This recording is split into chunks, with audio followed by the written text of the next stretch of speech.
Hey all you cool cats and kittens, listen up motherfuckers, cause I watch Tiger King. Now, not like everyone in the world hasn't watched this during quarantine, but today I'm gonna give you the perspective of an animal rights activist. Now, if you happen to be someone who hasn't magically tuned in, there will be spoilers in this video, but if you'd like to watch anyway, I can just give you a rundown on what happened. Joe Exotic, an eccentric gun-swinging roadside zoo owner, has a big rivalry with Carole Baskin, crazy cat lady extraordinaire who runs a big cat animal sanctuary. Man, if he ever had an enemy in his life, it was Carole Baskin. It's speculated, though not proven, that she killed her husband and fed him to tigers, while Joe is sitting behind bars for putting a hit out on her to have her murdered. Now, while I thought this was a really interesting documentary from a true crime perspective, I was really upset by how animals were shown to be treated. I don't blame the documentarians about this, and actually I think this documentary brings to light some very important issues when it comes to using animals for entertainment. Stop using them. What really sets apart Big Cat Rescue from a zoo is that we are fixing the problem, they are creating the problem. So in the first episode, which is really setting the stage for the rivalry between Carole Baskin and Joe Exotic, we see the inherent differences between animal sanctuaries and zoos, or most notably roadside zoos like the one that Joe owns, or owned. Now, whether you love her, hate her, or believe she got away with killing her husband and feeding him to tigers, I'll get more on my feelings a little later, the fact of the matter remains that the Big Cat Animal Sanctuary, run by Carole Baskin and her husband Howard Baskin, does carry the highest accreditation of animal sanctuaries, which is Global Federation of Animal Sanctuaries. Joe's doesn't, and isn't an animal sanctuary. It's a zoo for entertainment. In fact, there's evidence by the Humane Society of the United States of hidden abuse and not hidden abuse at his GW Animal Park. As far as hidden abuse documented in this video here by the HSUS, tigers were repeatedly hit with people's fists and with rods that the trainers would carry around with them. Joe was actually captured saying, if they don't want to walk, pop him in the ass and make him walk, while striking a young tiger with a rod. While training other zookeepers, John Renke, yes, the same guy that has tiger skin on his wall, was actually captured saying, you cannot reprimand a cat while the public is around. That goes on behind the scenes. What's not hidden is that Joe and other roadside zoo cult-like leaders like Doc Antle, which means what? Lord, breed tigers for themselves and for profit. And they do therapy for me. What about their lives? They're not here to do therapy for you. They literally have baby tigers for people to pay to take pictures with. But then they go ahead and defend it, saying, oh, well, when people are getting this up-close personal connection with the animal, then they want to protect the animal. They want to save the rainforest, blah, blah, blah. But it's all selfish, and it's all veiled behind profit. From the time that they're 4 weeks old to the time that they're 16 weeks old, you can profit $100,000 on that cub. You can have videos of animals in the wild, planet Earth for instance, or you can have sanctuaries of rescued animals, and this can get people to care for animals without putting them through constant human interaction, which endangers not only the animal, but the humans as well. We shouldn't be encouraging the kind of selfishness that says, oh, the only way I can care about something is if I exploit it. These animals aren't here for you. They aren't here to have miserable lives so that you can go ahead and see them and for a day and take a picture with them and put it on your Instagram. They're here in this world to have their own lives. We also see Joe breed tigers, immediately take them from their mom, and tell them to shut up. They just never stop screaming. Of course they're crying. They want their mom. And why is this done? For profit. Like every zoo out there, even if it's done better in those zoos, ultimately, these animals are captured, they're bred, and they are kept in captivity for entertainment and for profit. So you may be wondering, why is holding and taking pictures with tiger cubs abusive? Because cubs are taken from their mothers immediately after birth, they're denied proper maternal care, and their natural childhood development is harmed and forever changed. Not to mention that the mother is denied access to her children to be able to milk them and care for them as she naturally would. Then what happens when the baby cubs grow up and they are too big and dangerous to be around? They're sold in the exotic animal trade, housed in substandard living conditions, dangerously owned as pets, having the possibility of getting out and endangering the public, and sometimes they're just killed and sold on the black market for wildlife parts. This is dangerous to the public, as even children have died in big cat encounters from cats that were meant to be pets. And what's to say that these animals aren't being killed? We know for a fact that the bodies of at least 5 tigers were found on Joe's property.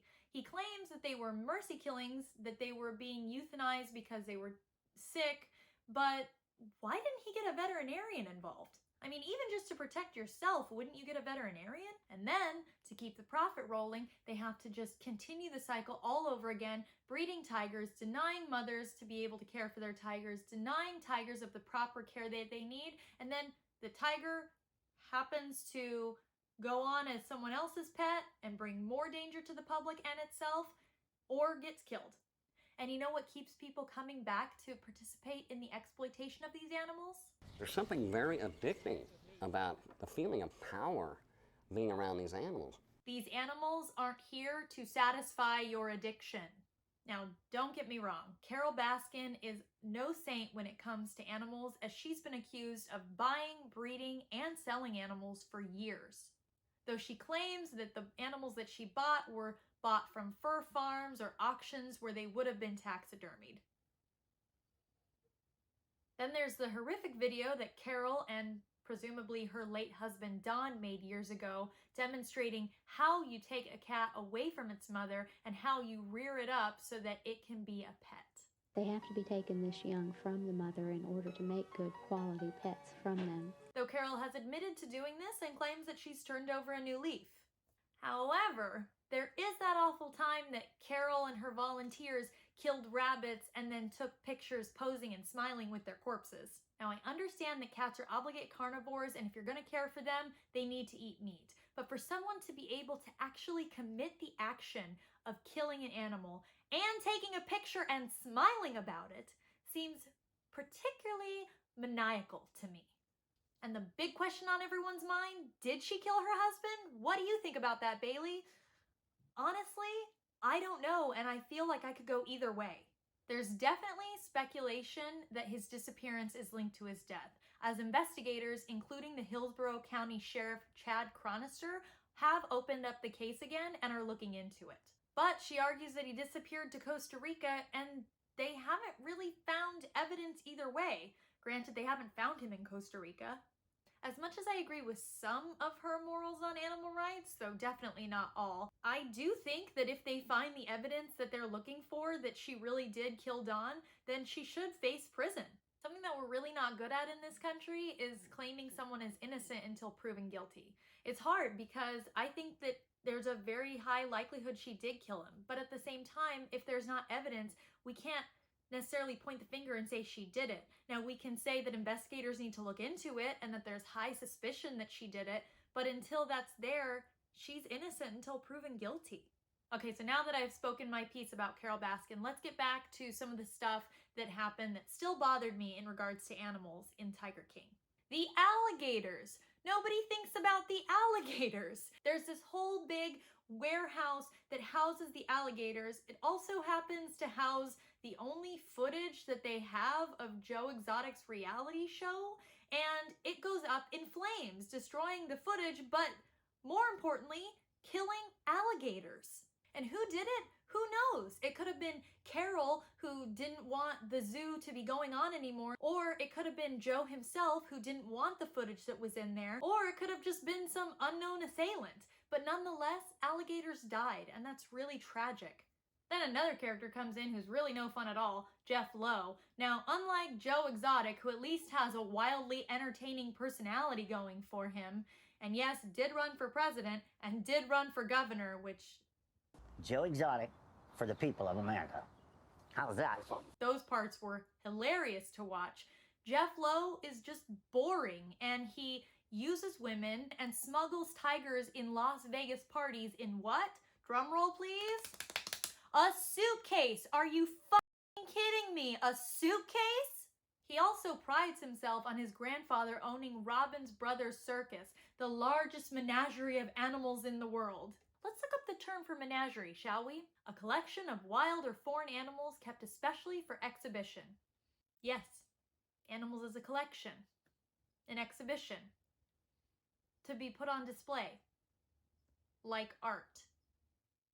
Anyway, so Jeff Lowe comes in and starts running the zoo. You know, the same person who gets in trouble for leasing his house and a man found 2 baby tiger cubs in it. Stormed the place like we were El Chapo, because I had 2 baby cats out there. Well, Jeff, baby tiger cubs turn into big, dangerous tigers. Also, isn't it illegal to own big cats?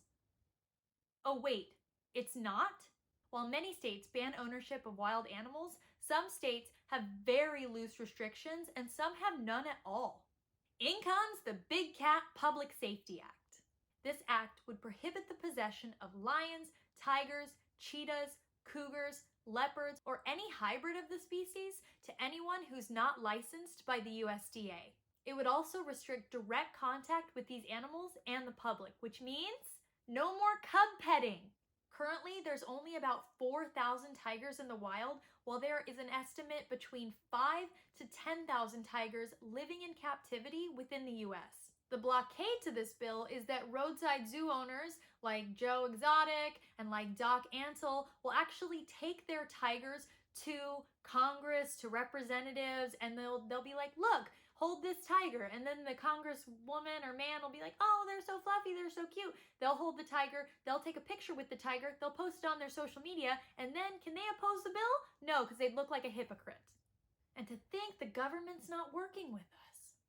That's why in this uphill battle, I'm urging everyone who watches this video to click the link below to email your representative in Congress about the Big Cat Public Safety Act. Don't let this statement be true. Everyone involved is a so-called animal advocate. Not a single animal benefited from this war. Let's use the knowledge and fire that this documentary gave us to speak up for individuals and save countless lives. Let us make the connection of our quarantine and their imprisonment to save future lives from being born just to live in lockdown. For all the animals, thank you for watching, subscribing, and sharing, and I'll see you next time.